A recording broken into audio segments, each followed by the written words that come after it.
the hardest thing I've ever done in my life was asking for help. It wasn't doing anything fire service related, going into a fire, doing a rescue. It was honestly easier for me to tell a mother her child is no longer alive than was for me to ask for help. I can imagine is like you get in then with, therapists or somebody's talking, they've been in communications with hundreds, if not thousands of people. Right. And then they come talk to you and tell you that. Right. It's got to hit home. Oh, absolutely.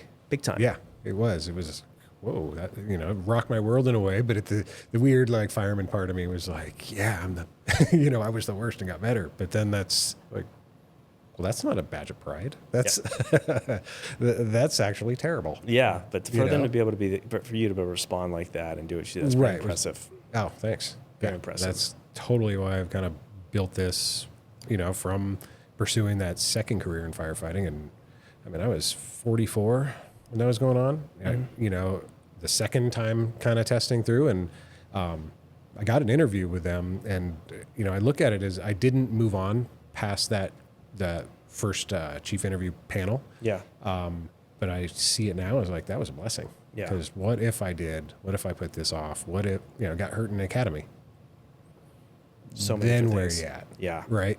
So it was almost better that way. And what came out of it was now, my coaching business, all this focusing on the first responders, which it's the mental health part that no one ever talks about. I mean, I won't say that now because it's much more out there. Yeah. It's just not enough yet. Like it could be out there more. It's actually, the mental health talks are very good in the Coeur d'Alene, Post Falls, the Spokane area. Good. But, some areas it is where I actually came from. It's much better. But when I was there, it was still very fresh, very new. Yeah. And, there's some departments that still, no, we don't want to talk about that. We don't need to fund that. We want a new training center. We want a new truck, right? Which all are needed. But if you don't have someone like mentally capable of doing the job, then a new truck is not going to help that. Yeah. That's a good point. That's a great point. Yeah. No, I mean, for everyone watching me, we kind of got jumped into things already, but but which is great. I mean, it's great talking. There's some people, get on people on the podcast, be able to just talk and have great conversation. Is so good, man, which we've been lucky with everyone we've had on who've had that. But real quick for everyone watching, just kind of kick off your history, your background in the service, where you guys were a firefighter at before this. Yeah, so I was a firefighter. I started in the Denver, Colorado area with a small department right between the city of Denver and the city of Aurora. 3-station department, but we were really busy. It was, not great neighborhoods. I stayed there for about 5 years, and I took a lateral position with South Metro Fire, south of the city of Denver. Much larger department, room for growth and opportunity. So I was a firefighter paramedic with them in a total of 14 years in the fire service and 18 years as a first responder. So while I was in college, I took an EMT class, worked on the local ambulance, doing that for about 4 years. Gotcha. So you're originally from Colorado then? No, actually, I grew up in California. Okay. Small mountain town out there, outside of like Yosemite National Park. It was a small ski town at the time. It's Mammoth Mountain. It's a big ski area now. And so I grew up out there and then went to college in Colorado. And I stayed there for about... Which college? Western State. Okay. Western State College in a little town called Gunnison. It was right by Crested Butte ski area. Okay. Now it's Western State University. They're actually a pretty bigger university research place now. So that's great, man. Cool, yeah. So you did some EMT classes, you graduated, then you went basically right into service then right there in Colorado, and you were there for, you said 14 years? 14 years with the fire service right after college. So I went to paramedic school immediately after. The ambulance company that I was working with sent me to paramedic school in return for like a year of service. So I went down, they paid for my schooling, and it was in Denver. And my internship was actually with Cunningham Fire, that first department I mentioned. And while I was doing my internship, I fell in love with the fire service. This is exactly what I want to do. Mm-hmm. Everyone there was great. The guys were incredible. And so as as soon as I finished and graduated paramedic school, they were having an opening. So I tested with them. Cool. Luckily got in. They were testing for lateral firefighters, and somehow I got to test as an entry level. Funny story. Yeah. Cause I had my firefighter one from college. I took a class, and so I had all the certs, had the necessary stuff, even though I had never truly had firefighting experience. But they let me test, and two of us got hired. One came from Indianapolis, who did a couple of years in Indy Fire, which is a pretty busy department. Yeah. And then me. And so that's impressive, man. Yeah. Because, and I say that it's impressive too, because, leading into this, I mean, one of the things I found so fascinating about your story was, and when we were chatting was, being an amputee from such a young age as well. And so kicking that off, could you give us a quick little background on how that happened and where you were? Yeah. So I'll kind of back up. This was a childhood injury. To kind of set the stage.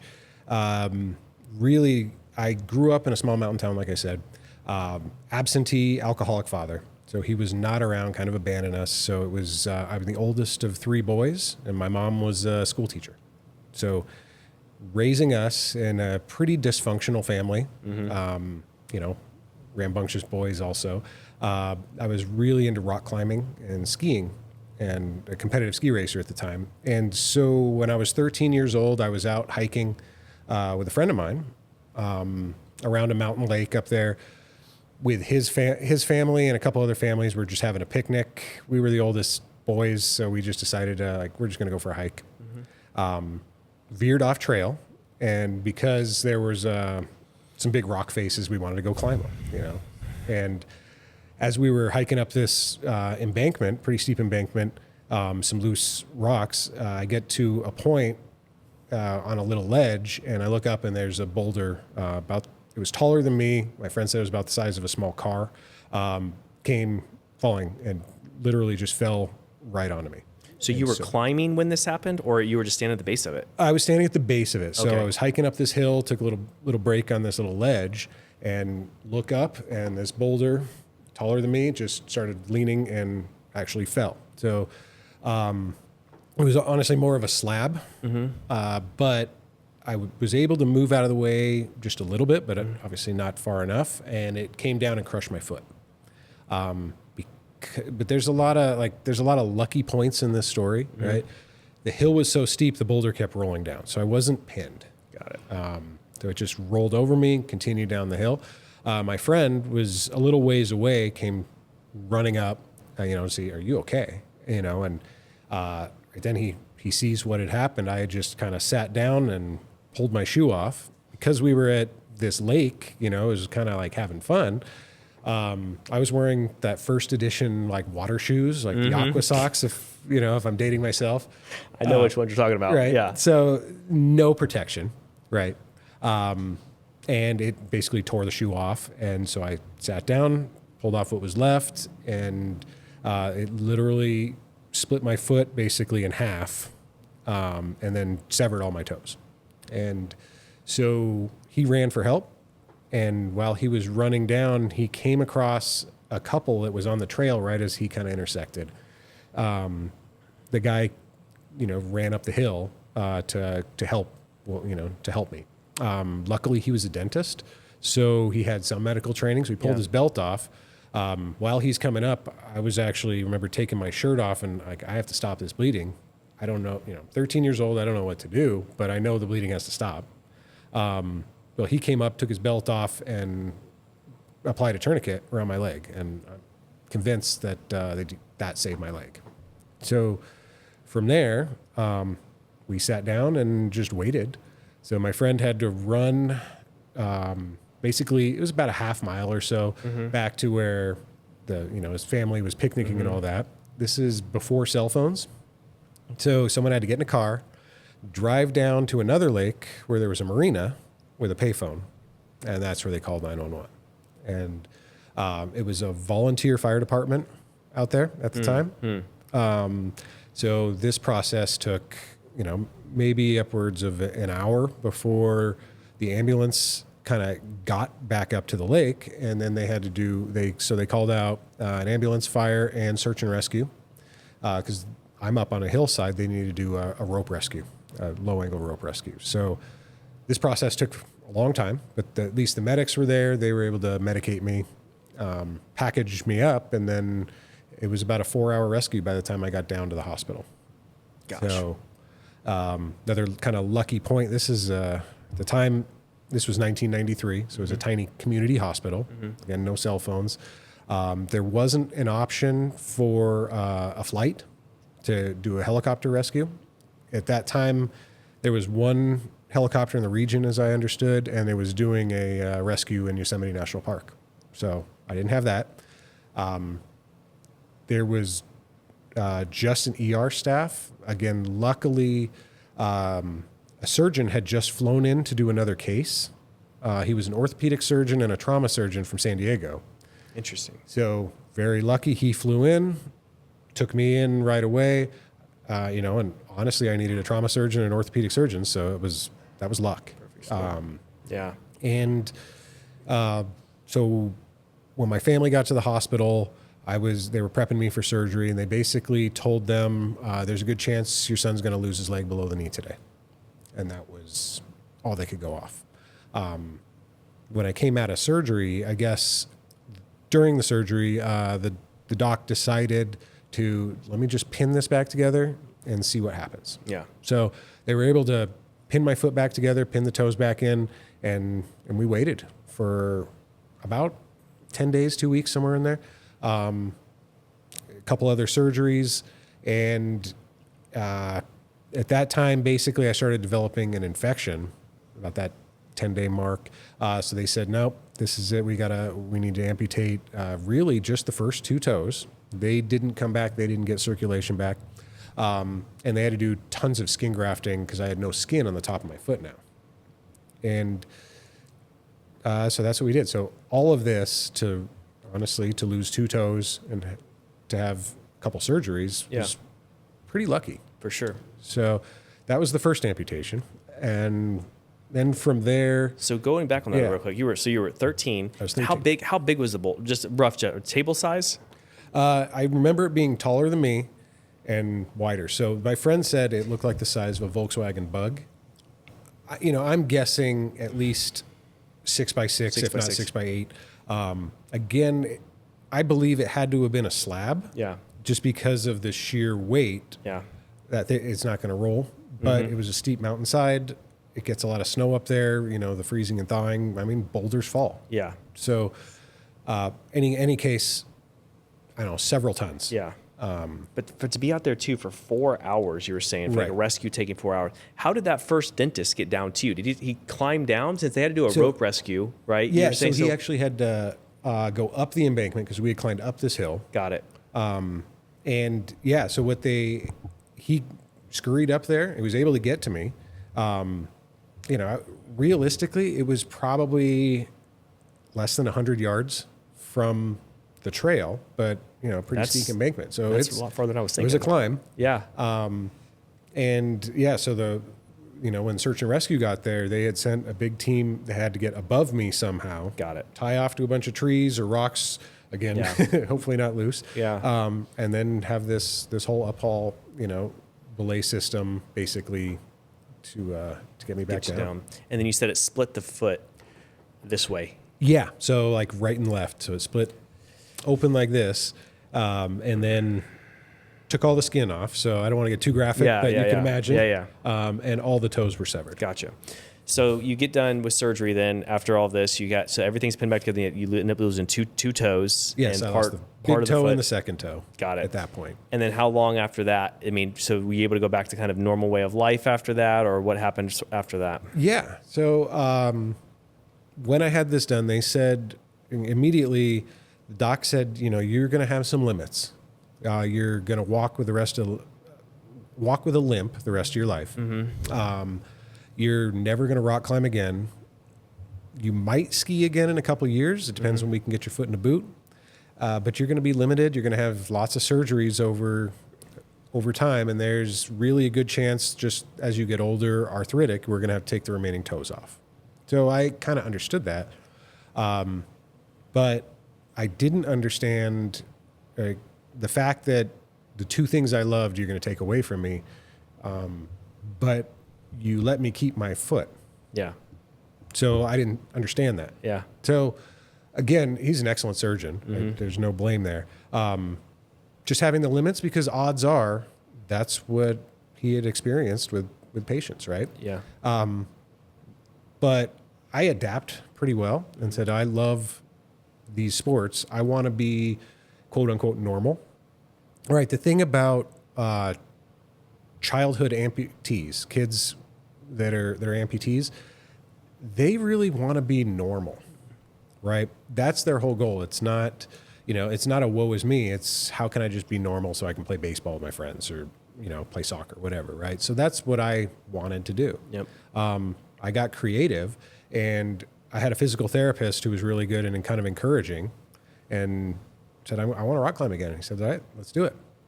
And so did my physical therapy, did everything I needed to do. Really, I was able to get it in a tennis shoe, and I cut the tennis shoe up and got creative with the lace system, and actually was able to wrap my foot in a shoe, and I climbed, so 3 months after this injury, I was out rock climbing again. I was using my heel, so I could literally turn my foot around. Yep. And, I said, why can't I climb with my heel? It doesn't hurt. Yeah. And so that gave me almost an edge up. Like I can get creative, and I'm going to have to adapt if I want things. And really at the same time, being a 13-year-old kid, like you can't tell me what to do attitude. Yeah. I took that to the next level. I'm like, you're telling me I can't, now I will. And it just goes to show, like, to think about the mindset on that too, because think about, you've seen like these kids who are like one-armed who are playing high school basketball, or like one-armed playing high school football or something. And you think to yourself, like, how can they do that? But the thing is, like, they got no choice. Do you want to do it, or do you want to sit there and do nothing? And so it's almost that encouragement that people get as like, you say I can't do it, but you find ways to do it. Absolutely. You figure it out. It's just, it is what it's like, oh, that's such a traumatic thing, but it's like, really, is it? Or what's your mindset on this?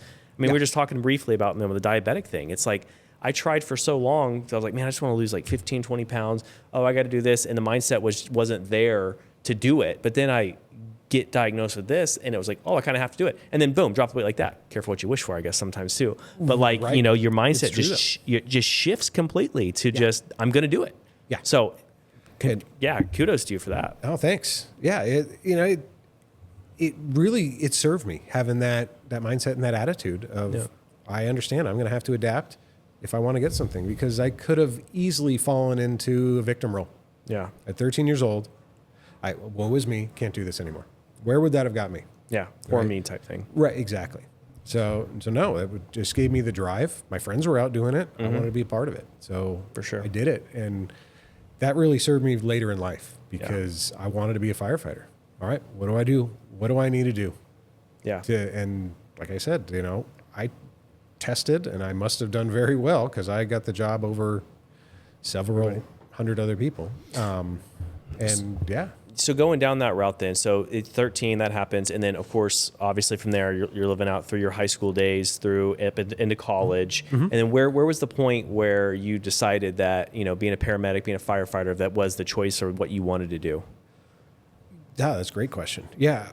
Honestly, I wanted to be a firefighter early on. Mm-hmm. I saw, because of the injury that I had and the people that came to help me, I wanted to help others. So I was going to college. I got my degree in kinesiology. I wanted to, initially was going to use it for like athletic training, physical therapy, something along those lines. But I'd always, in the back of my mind, I wanted to be a firefighter. I wanted to be a paramedic. I really wanted to get into like mountain rescue. And so that was always there. And now, I started working on an ambulance in college, took an EMT class, and immediately fell in love with it. Like, this is what I want to do. And to do it, to combine all that and become a firefighter in that area, because you get to do everything. Like, it was the perfect choice for me. Yeah. So I've never thought ever that I would, because I don't have the mind. When I say the mindset, I don't have the, you know, when I get into a panic, you know, situation or something to that effect, there's certain people that it takes. There's a certain type of person that it takes in those situations to stay, you know, cool, calm, collected, just keep to themselves and really kind of understand the situation. That's a trait that most people, if you have it, that's a trait that is, I'm going to say seldom, but to be able to have that, if you do have that, being a firefighter, man, seems like such a job. Like I've talked to so many firefighters now. It just seems like a job that is just, sky's the limit for you. It really Something is. different every day. Yeah. Yeah. I could never be tied down to like sit at a desk, or so I thought, right? Yeah. Yeah. I needed the excitement. I needed that adrenaline. That, you know, funny goes back all the way through childhood. You know, I was always that, like, I was the kid that was into rock climbing. Why weren't you into, you know, football? Well, I was. I, you know, played those sports, but I gravitated towards the, you know, non-traditional sports. Skiing, extreme skiing, climbing, you know, mountaineering, that kind of stuff. That's cool. For the adrenaline. Yeah. And, you know, so it just carried into firefighting in a sense, right? There's other reasons, you know, psychological reasons one could get into that as well. And honestly, some of it stems from my past. Yeah. Chaotic upbringing is actually, you know, there are studies on that with, you know, who gets into emergency response, you know, first responder world.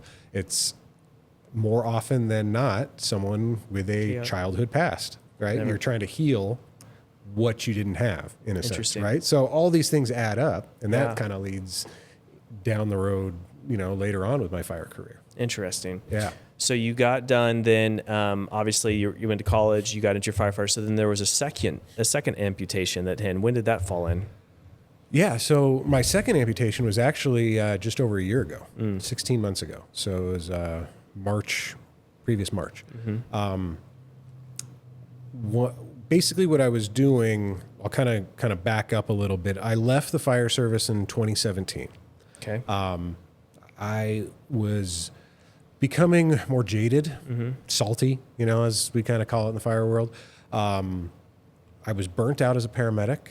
I had a lot of stress at home. I started bringing work home through a lot of the traumas that I saw, you know, was part of.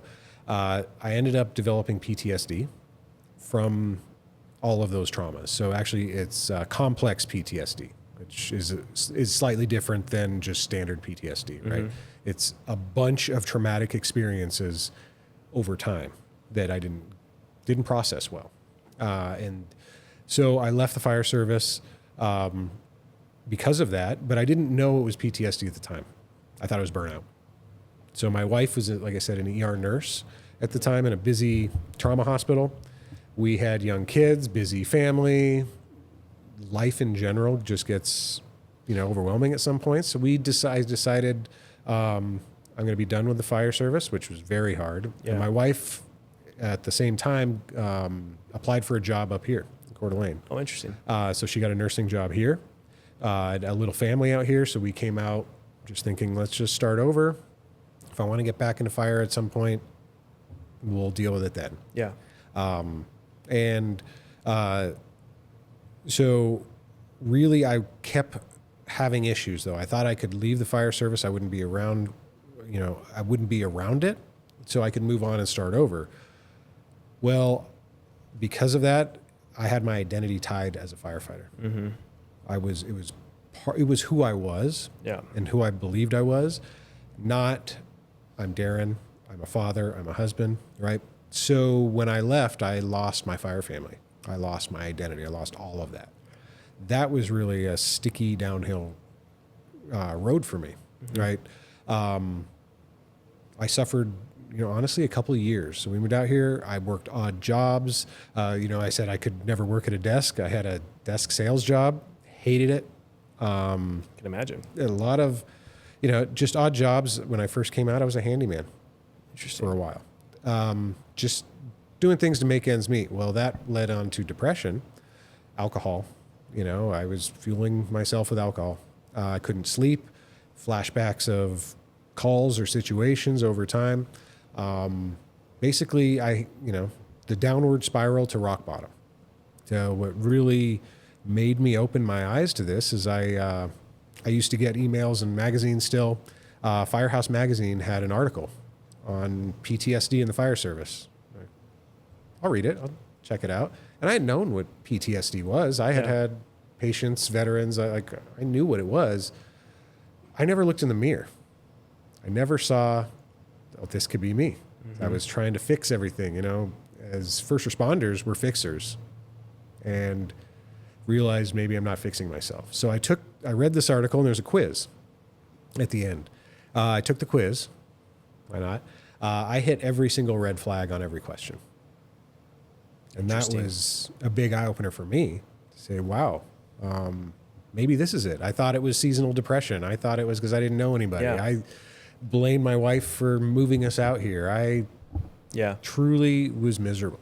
Right. With all of that then, and hearing from when you thought it was burnout, right?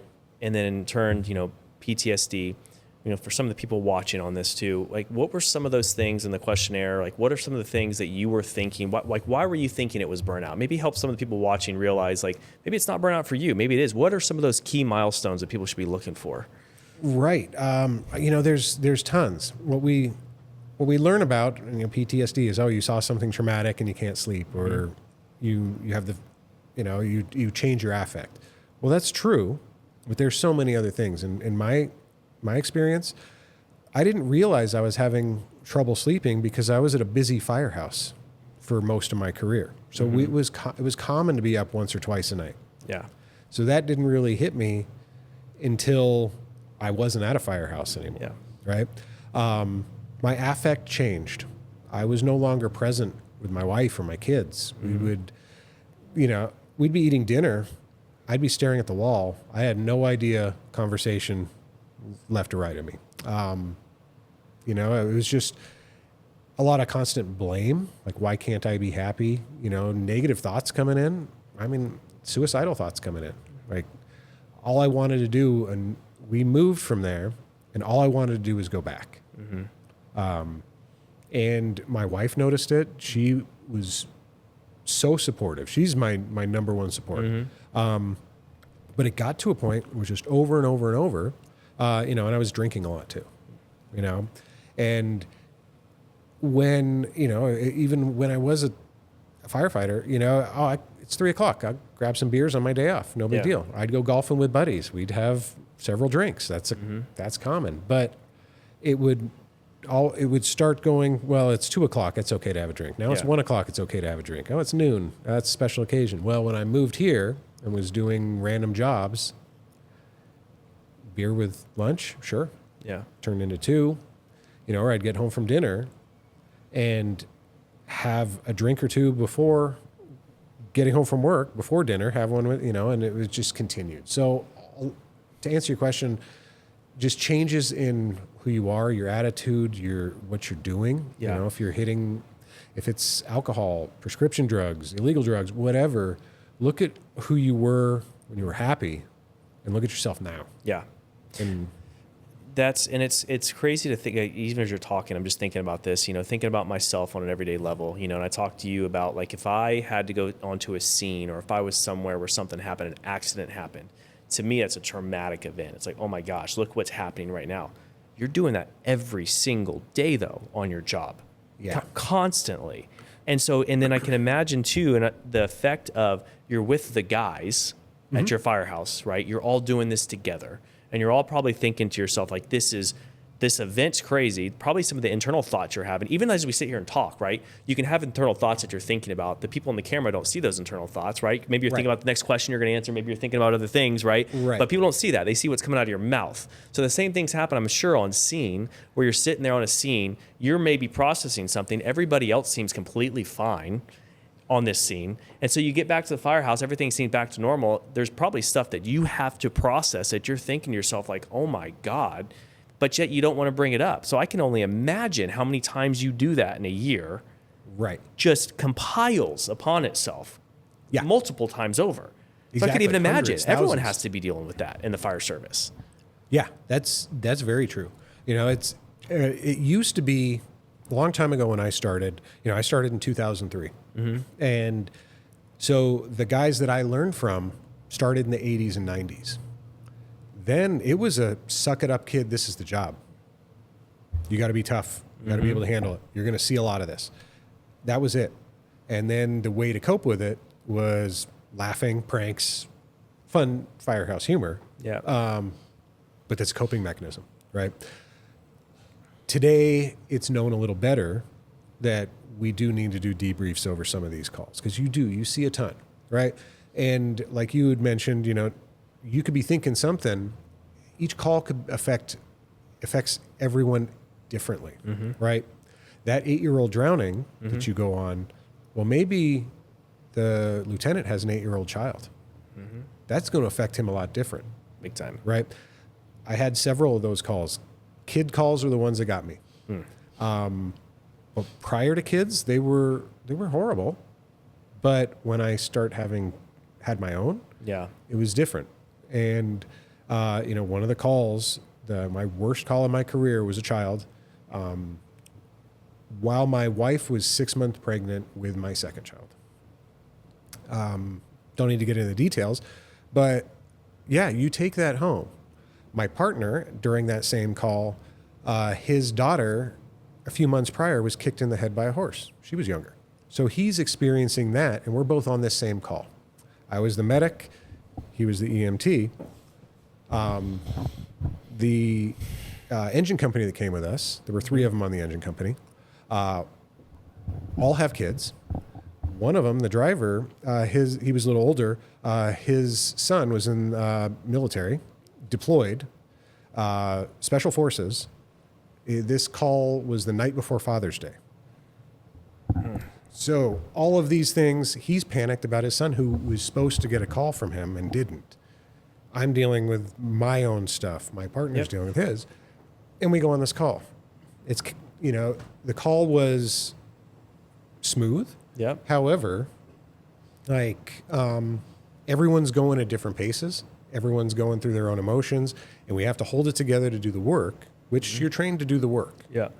We were good at it, but to get back and process was difficult to do. And that, everyone has that. I can't even imagine, man. Like I have to turn off an episode watching something on a show.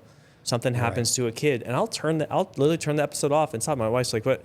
It's like, and she understands, but I can't watch it. I mean, just dealing with seeing a stressful situation involving a kid, any terror that I have right now or nightmare or anything I think bad thought is about my kids completely. And to be on a call like that you have to deal with, I'm not even in that realm that you're in, but to think about that 100% messes up anybody. I don't care who you are. Right. I mean, especially if you have kids.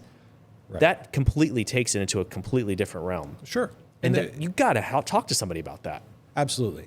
And, back then it was not as accepted to ask for help, to say I'm struggling. I honestly, I was very fortunate with the department that I worked for. They were really good about it.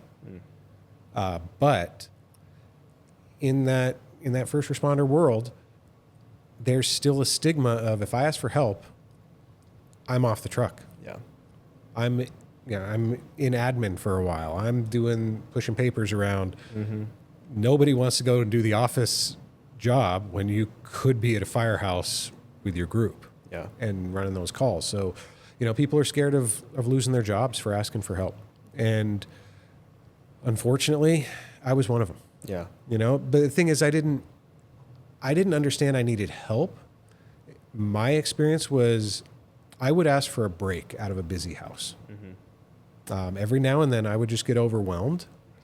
I could see it in my if it was just medical calls, I would start getting burnt out. I would see it in, confidence.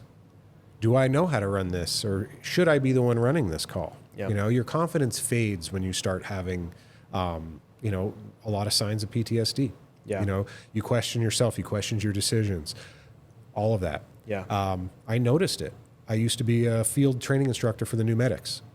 I dropped it after a while, saying I don't want new medics anymore, just because of kind of those experiences. Or hey, Chief, can you send me to a slower firehouse for a couple months to get some sleep? Yeah. Sometimes they were able to do that, and I thank them for that, because that gave me a little break.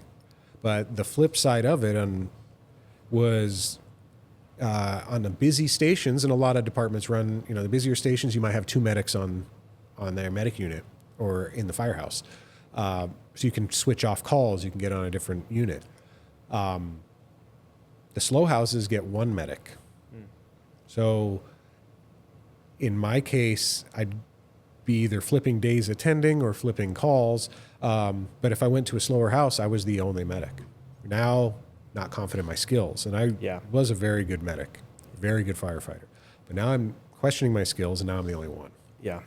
So I mean, and again, I can remember going out and kicking a football, and it was like I miss a kick. And it was like, then the next kick I have to go out and do it. And it's just your mind just goes completely blank space. And there was no lives even on the line during that. And so I'm saying all this to say the amplification of, because some of the people watching right now are firefighters, and like, oh, Taylor, you maybe don't understand because you haven't been on these calls, and there's so many different calls. I'm telling you guys from an outsider looking in that, and I've told this to, all of our firefighters here that we even have that help us out on staff. I'm just like, guys, I don't think you understand. It takes a different type of person to do what you guys do. And like, oh, you put on the boots, you go do the job. It's like, you may think that, but that might be also some of the problem as well, is that's how you think. Whereas you get to the average, and you take the meeting, we talked about the very beginning of like a CPA, they go and see the average of everybody.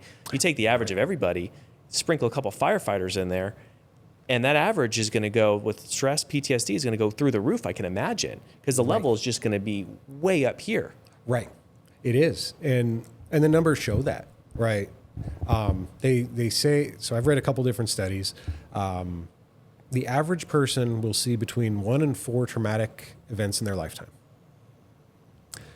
An average first responder, police, fire, will experience anywhere from 600 to 800, as high as 2,000 in their lifetime. So, and traumatic events, just to clarify, it's not a cut finger. Yeah. It's not, a slip and fall. But these are car wrecks. These are people in fires. These are whatever the define, and everyone's version of what is traumatic is different too. So, my point is there's a lot versus few. Very much so.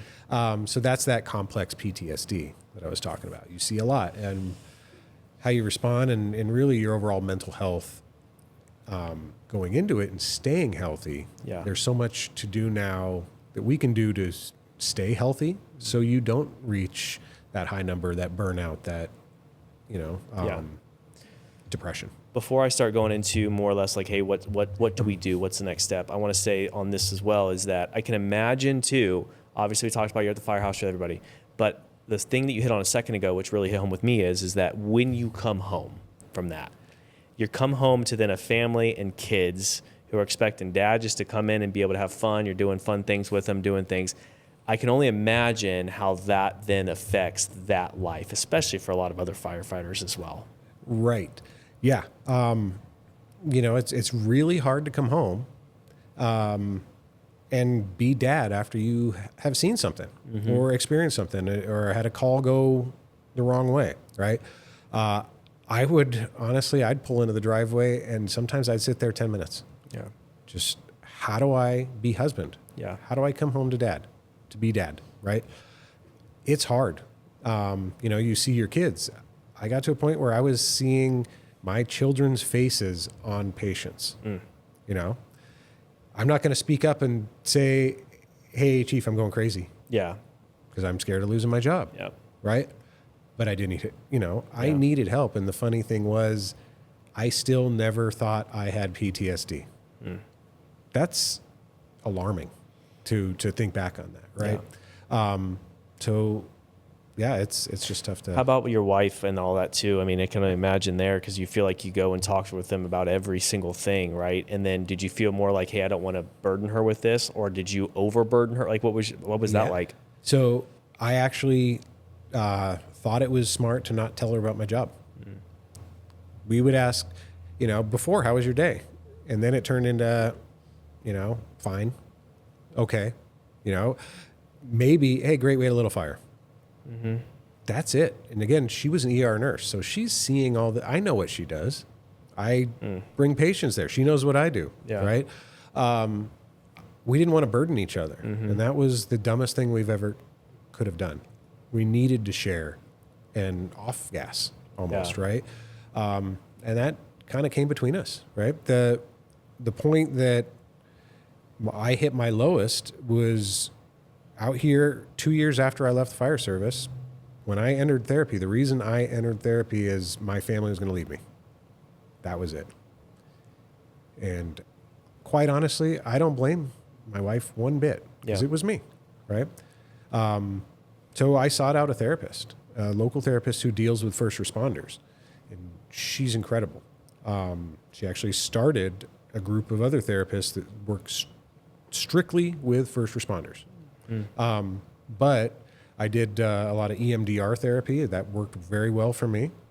And things started getting better. Yeah. I was able to get back, my life back on track enough to where I felt like I was healed, to where I started testing again to become a firefighter.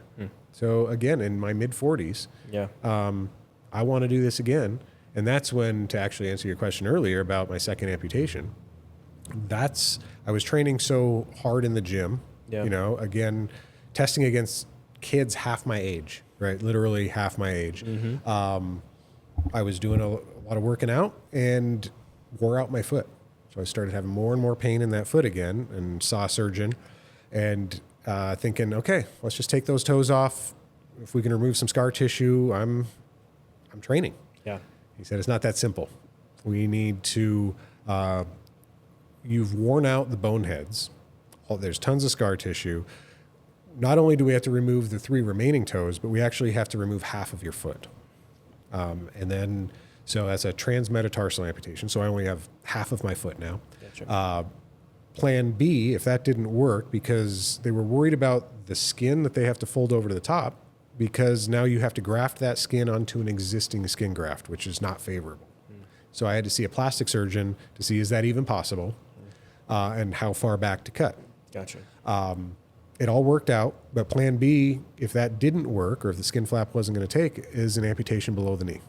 So revisiting again from that 13-year-old experience, I might lose my lower leg after this.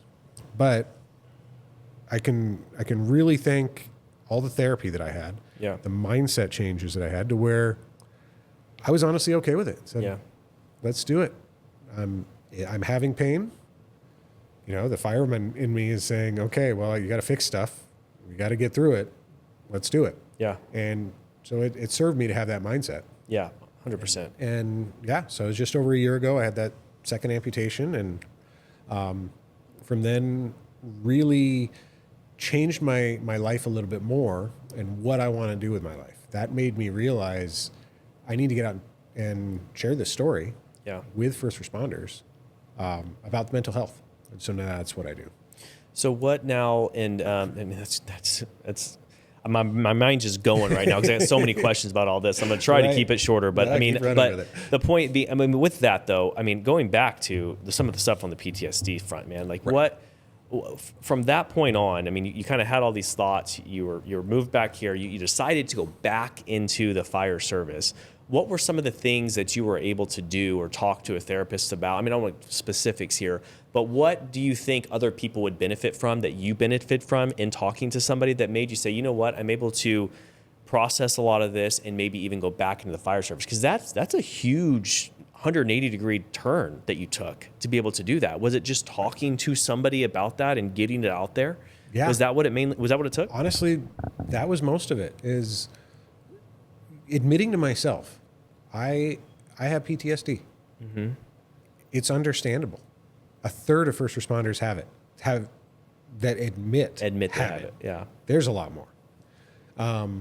But yeah, it was talking to someone, there's a lot of different modalities. The EMDR worked for me. Mm-hmm. There are other realms as well. You can stack different, treatments together, right? So once I got through it and realized I'm okay, mm-hmm.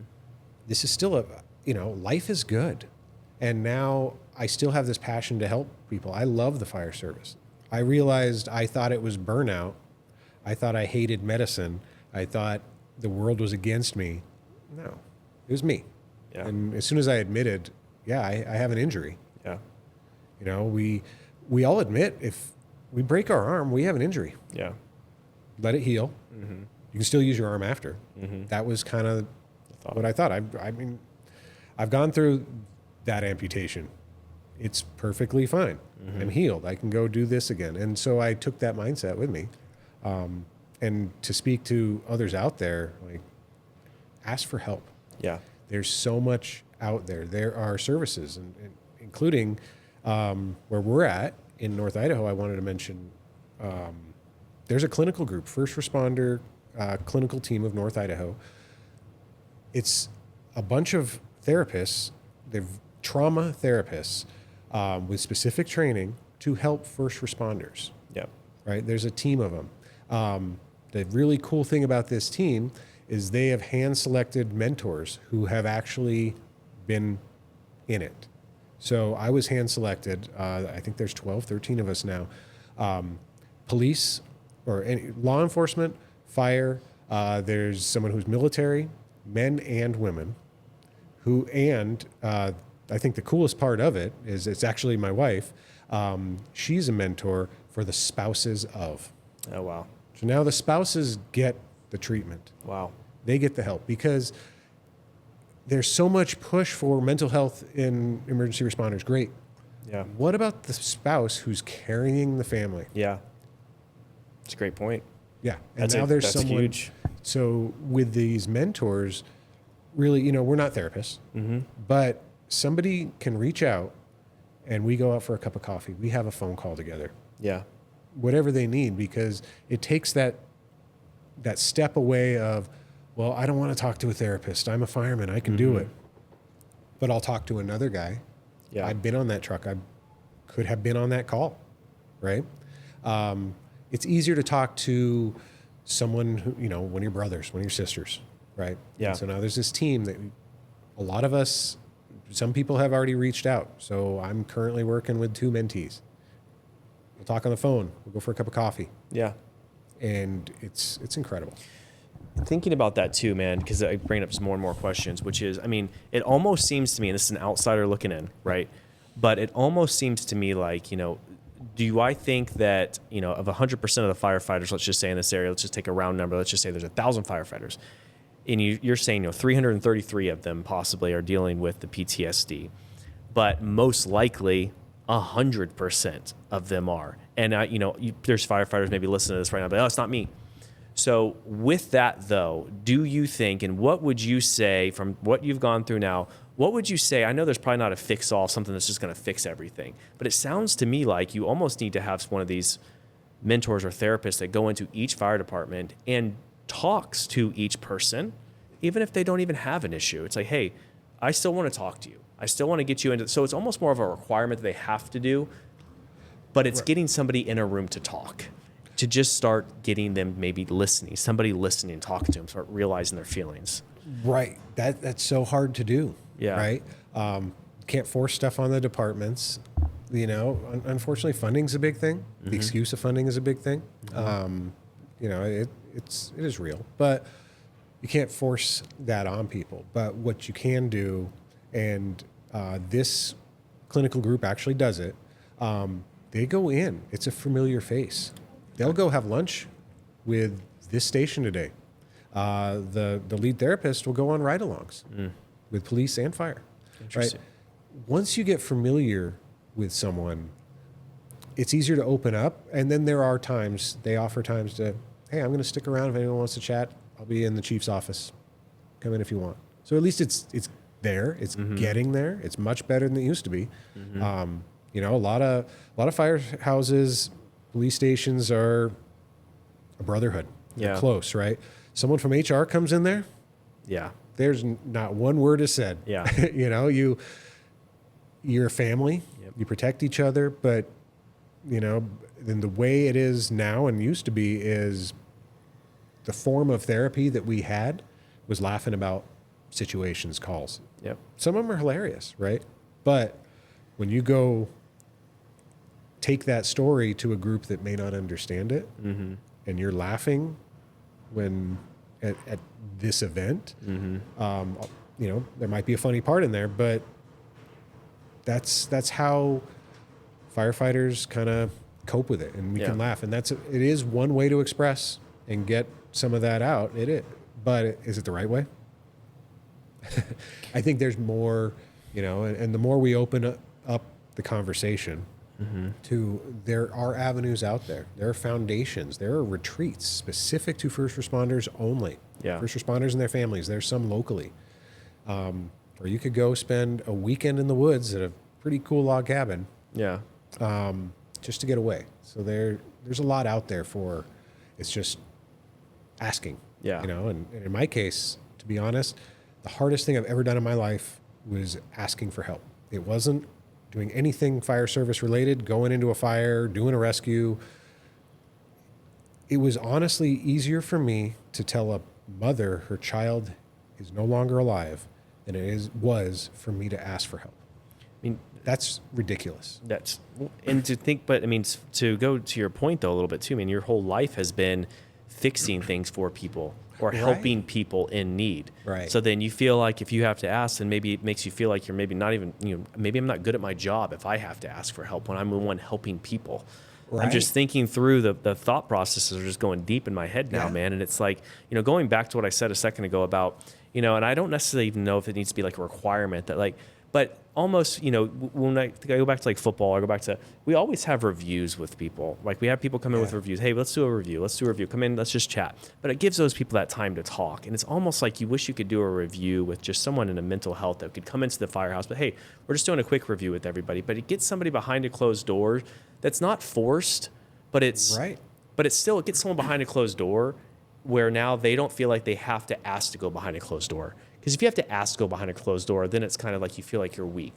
But if you're coming in for a review or you're being told to go into a room for just, hey, we're doing a quick little mental health checkup for everybody today. Everyone come in the room. Oh, I'm good. I'm great. I'm good. Ask a couple questions. But it gives that person the opportunity, though, to then say, you know what? I'm struggling a little bit.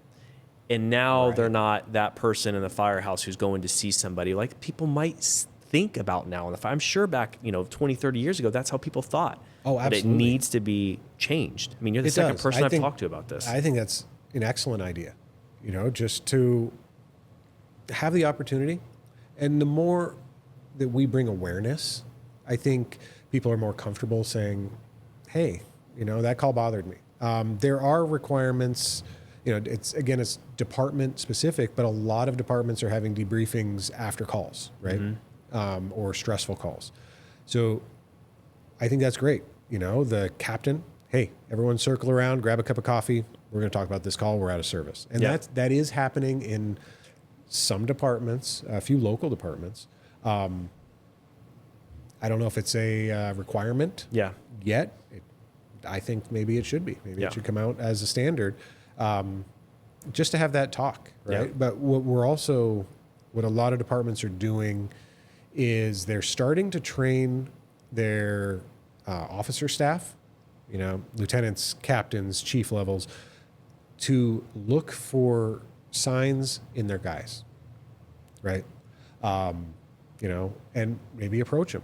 Captain notices his engineer is just out of sorts. Let's go have a talk, right? And it keeps it in-house with a trusted person. Got it. So there are classes and some places are going to that level. The sticking point is how does that person bring it to the next level without, breaking, rules and stuff. But it's better than it was. Yeah. It's just, I don't think we're there yet.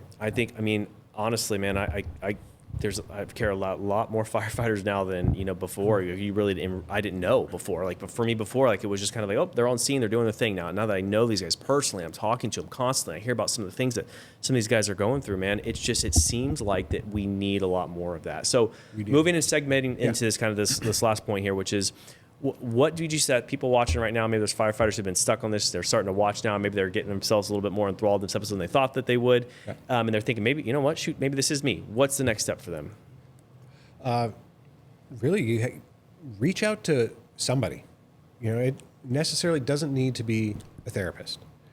Some trusted person that you can just talk to and be open and really just accept the fact you're human. Mm-hmm. Humans have emotions, and it's okay.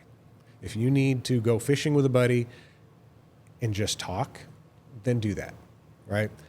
Things to avoid, you know, maybe put the bottle down. Instead, go do some exercise. Go to the gym. Go for a walk. Anything to do something healthy for you to vent, right? You know, and really, I think the first step is honestly admitting and reach out to a therapist. You know, it's common. Lots of people go to therapists, and that's the stigma is, I'll lose my job. No, I don't think you will. Yeah. And the reason there are so many therapists in this world, and the reason it's a career is because people reach out to them and keep them employed, right? Mm-hmm. Why can't first responders reach out and ask for help? It's huge, man. Yeah. That's huge. Talk to me a little bit about, we got a couple things here in the background. Talk to me about a couple of these items you guys. So you get your, obviously your name badge here from back when you were in fire service in Colorado. Is that correct? Yeah. So I have, I got to keep a couple things. Both my badges. Mm-hmm. It's just, you know, kind of tradition in the fire service. They are going to my girls. Like, that's just staying. I'm first generation firefighter. I want them to be proud of me. They are proud of me. The medal in the middle, we didn't really talk about that, but that's a fire service medal of honor that I received on a call. A pretty crazy call that there were 4 of us that received the medal of honor for. Really? Can you tell us anything about that call? Was it? Yeah. I know we're kind of running short on time, but it was technically an active shooter, although neighborhood shooting, active shooter-ish type call. Mm-hmm. We didn't know we were going into it. It was dispatched as a domestic, I think is what it came in as. So we stood by, police went in, and then we heard, somebody, communication in the fire service is an ongoing nightmare. Mm-hmm. But they said, somebody might have been shot. Okay. Then immediately we had 2 of our safety officers happen to be in the neighborhood. One lived in the neighborhood and went home for lunch. So they're in there. They respond to the call and find out there's an active gunman. Immediately found at least 2 people had been shot and specialed us in. My partner and I were on the medic unit. We ran with a tower ladder. Our battalion chief was on the other side of the neighborhood, and then they started bringing other units in to stage because we still didn't know exactly what. There was, a bunch of law enforcement officers at that point. As soon as we had pulled in, we were notified that you're in a hot zone. There's active fire. We have 2 people shot. Triage them. And so my partner and I got out, split. I went to one guy who had been shot 4 times, and he was, he was leaning up against a SUV, kind of out of the way line of fire, and my partner split off to a female who was shot. And originally, I thought I was just going to go pronounce, okay, move on. He was still alive, gasping, so started treating with what I could at that point. This happened so quick that within a few minutes, the shooter gave up, which was pretty nice. Yeah. We didn't have to deal with that. He was taken into custody. We could bring more units in and take care of the patients. So at the end of the day, there were 3 people shot. 1 patient did not survive. Got to the hospital and succumbed to his injuries there. But because of our actions, wow. 4 of us were awarded the Medal of Honor. That's great, man. So that's great. That's what a cool piece to have. Yeah, that's really cool, man. One of those things. I display it now. Yeah, and I'm proud of it. When I first received it, unfortunately, it sat in a drawer for a couple of years. Yeah, is because of my my mental health state at the time, like, Yeah. just throw in a drawer. I'm just doing my job. Yeah. Suck it up. But now I'm changed and I'm proud of it, and I display it. That's great. What a cool Yeah. story on that, man. What a cool story. Yeah, and then just my fire helmet that obviously means a lot to me. I still want to be part of the fire service in some way. Yeah. And now it's through my coaching and my encouragement of mental health. That's cool. And the last thing is actually my prosthetic that I use. So because I'm missing half of my foot, this allows me to do basically anything I want to do. Now, my foot sits in this cup right here, and then this whole unit slides into my shoe. But what it does is it now gives me leverage more than a tiny lever. So now I can run, I can jump rope. I'm actually big into like CrossFit, those kind of workouts. Yeah. And this bar extension, just extends the lever. Interesting. Of my foot. So I use this for hiking, rucking, workouts. I'm fortunate enough that I can walk with just a footbed in my normal shoe. And so that's my day to day. And this is, when I want to go kind of that turbo mode. And That's cool, man. That's really cool. But yeah, without it, so, with my second amputation, some of the doctors put limits on me. I love wake surfing, that you're not going to surf anymore. Running, you're never going to run again. And then that 13-year-old came back and said, watch me. Watch me. And so honestly, actually, 3 months after my second amputation, on Father's Day, I went surfing with my daughters. That's cool, man. And then, competed in, I'll do CrossFit kind of competitions. cool. I'll run. So That's cool. yeah, basically no limits. Well, you mentioned your daughter. Just giving a quick shout out to your family real quick. So 2 daughters? 2 daughters, Mackenzie and Michaela. Okay. 15 and turning 12 tomorrow. Awesome, man. Do they do sports or anything around the area, or have anything to yeah. follow in your footsteps of a firefighter, anything along those lines? They don't want to be firefighters. No, they're competitive gymnasts. Oh, cool. Actually, yeah. So they do stuff that I could never even dream of, man. Yeah. I mean, they're flipping, doing crazy stuff on a bar. It's awesome to see it. Cool. They're competitive. I see that drive in them. Yeah. My wife has got back into ER nursing. Cool. And, and the thing is her passion and also my passion is now we are coaches. Oh, cool. And so we both have separate companies, but she helps, she works with women, helping them, basically rise, overcome challenges and do for them. One of her passions is actually helping the spouses of first responders. That's great. She gets it. Yeah, that's great. And what I do, my company is called Ashes to Ascent Coaching. Mindset, mental performance, and resilience coaching is what I do, and then motivational speaking as well. But I coach people to overcome their challenges, mental or physical. Especially working with first responders, veterans, and amputees.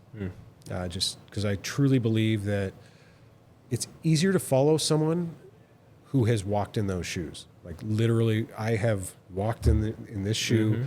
I have been in that fire or close to it. For these first responders with mental health, veterans, very similar. But someone will go with you and trust you a little more when you've walked through it and 100%. risen. So that's why I named my company Ashes to Ascent Coaching, because literally from rock bottom ashes and making a comeback. That's great, man. Yeah. That's cool. And it's such a strong thing too. 'Cause I can think even like a construction site, you have somebody who's just out of college, maybe who hasn't been on the construction site before, and they're telling you what to do. Like, why am I listening to this guy? He hasn't done it before. Right. And so now you got somebody who just understands, man. But I mean, what an absolute crazy. And I'm so glad that you were able to come on and mention and talk about this too. Because I know there's firefighters, I know there's people watching, even if you're not a firefighter, even first responder, whatever you do, whatever job you have, even if you're working behind a desk and you just had some traumatic injury or something that happened that you just saw or something you talked about, you got to talk to somebody about it. And that's the thing, just reaching out and speaking up, man, which is a huge message. Yeah. So, definitely. what? Anything else that you want to hit on before I let you go? No, I think the last thing would just be, really encourage people to, you are limitless, right? Challenge those limits. If someone puts a limit on you, at least challenge it. right? For me, I could have easily been a victim. And that goes with, physical injuries, also mental health injuries, right? If someone says, you can't do this anymore, you're no good, whatever that is, challenge it, rise up from it. Cool. Because it's good when you get out of that. 100%, man. And what a great teaching moment also for your kids as well, too, man. Just being able to talk with them and be able to go down that route with them. And I'm sure it's rolling over to them as well. So appreciate everything you've done in the service, man. Appreciate what you're continuing to do in the service. I mean, honestly, it's a blessing to have you here just in the local area. And hopefully this gets the word out even more for you as well. How can people reach you if they want to reach out to you? My company is Ashes to Ascent Coaching online. Okay. My email, Darren at Ashes to Ascent.